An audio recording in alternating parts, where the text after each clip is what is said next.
قرब क़ियामत के फितनों का ज़िक्र नबी करीम ने बहुत तफसील से किया है। आपने बताया कि आखिरी ज़माने में ज़मीन पर ऐसे हालात पैदा होंगे जिनमें हक़ और बातिल, ईमान और कुफ्र, नेकी और बुराई के दरमियान फ़र्क करना मुश्किल हो जाएगा। दिलों में कमज़ोरी, मुआशरत में बिगाड़ और ईमान में फतूर आ जाएगा। कुर्ब क़ियामत के फितनों की चंद नमाया निशानियां ये होंगी। लोग दीन को दुनिया के फ़ायदे के लिए बीच देंगे, इल्म को छुपाएंगे या उसका गलत इस्तेमाल करेंगे। दीन की बात करने वाले दुनियादार बन जाएंगे और दुनियादार दीन का लबादा ओढ़ लेंगे। झूठ आम हो जाएगा, सच बोलने वाला मजाक बनेगा। झूठे को इज्जत दी जाएगी और सच्चे को झटलाया जाएगा। मुनाफिकों को अहम अहदे मिलेंगे और अहल आयमान कमजोर बना दिए जाएंगे। अमानत खत्म हो जाएगी, लोग दूसरों के हक में खयानत करेंगे। तिजारत में धोखा, रिश्तों में झूठ और दोस्ती में मफाद दाखिल हो जाएगा।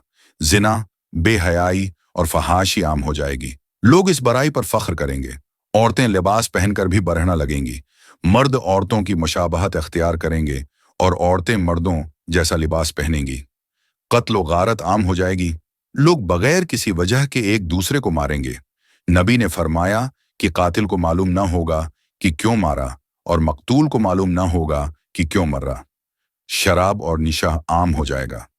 लोग उसको आम मशरूब की तरह इस्तेमाल करेंगे। उसके बड़े असरात को बुराई नहीं समझेंगे बल्कि फैशन समझेंगे। सूद फैल जाएगा। हर शख्स सूद में किसी न किसी तरह मुब्तला होगा, चाहे बराह रास्त न भी हो। नबी ने फरमाया कि क़यामत के करीब कोई ऐसा नहीं होगा जो सूद का असर न ले। जमीन पर जलजले, तूफान और अजीब व गरीब वाक़यात बढ़ जाएंगे। जमीन वो कुछ निकालेगी जो उसके पेट में छुपा था। औरतों की तादाद मर्दों से बहुत ज्यादा हो जाएगी। एक मर्द के जिम्मा 50 औरतें होंगी। वक्त तेजी से गुजरेगा। साल महीने की तरह, महीना हफ्ते की तरह, हफ्ता दिन की तरह महसूस होगा। बरकत खत्म हो जाएगी। लोग दीन के इल्म के बगैर फतवे देने लगेंगे। गमराह खुद भी होंगे और दूसरों को भी गमराह करेंगे। औलाद वालदीन की नाफरमान हो जाएगी। माँ बाप की बेइज्जती को मामूल समझा जाएगा। दोस्तों के साथ नरमी और वालदीन के साथ सख्ती होगी। दुनिया की मोहब्बत दिलों पर छा जाएगी। लोग लंबी उम्मीदों में खो जाएंगे, मौत को भूल जाएंगे और आखिरत का जिक्र बोझ लगेगा। झूठे नबी और दज्जाल जाहिर होंगे। सबसे बड़ा फितना दज्जाल का होगा। वो लोगों को जादू, झूठ और दुनियावी नेमतों से धोखा देगा। वो आसमान से बारिश बरसाने और जमीन से रिस्क निकालने का दावी करेगा। जो ईमान वाला होगा वो पहचान लेगा कि यह आजमाइश है।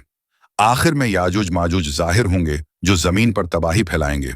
उनके बाद अल्लाह का हुक्म आएगा और जमीन पर अदल व अमन दोबारा कायम होगा।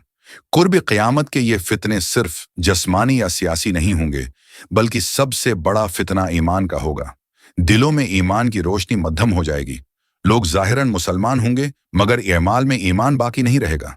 ऐसे वक्त में नबी ने फरमाया कि ईमान को बचाना सबसे बड़ी कामयाबी है।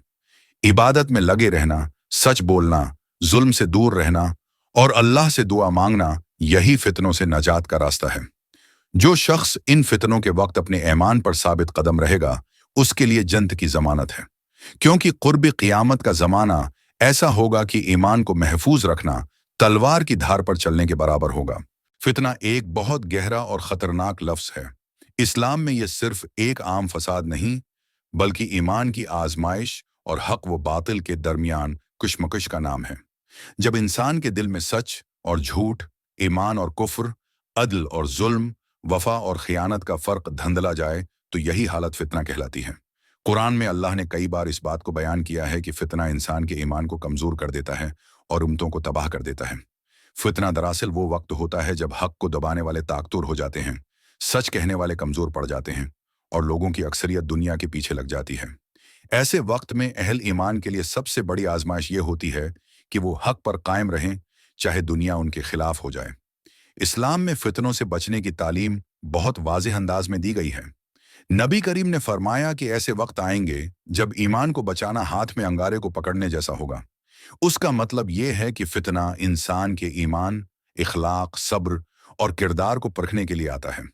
जिसका दिल कमजोर हो वो बहक जाता है और जिसका यकीन मजबूत हो वो अल्लाह की पनाह में महफूज रहता है। फितना की एक बड़ी निशानी ये है कि इसके दौरान झूठ सच बन जाता है और सच झूठ लगने लगता है।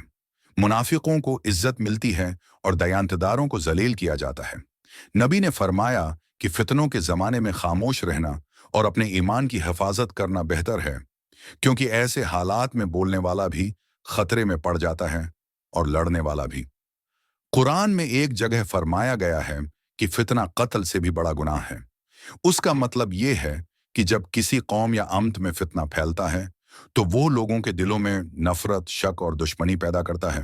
कत्ल सिर्फ जिस्म को खत्म करता है, मगर फितना रूहों को मार देता है।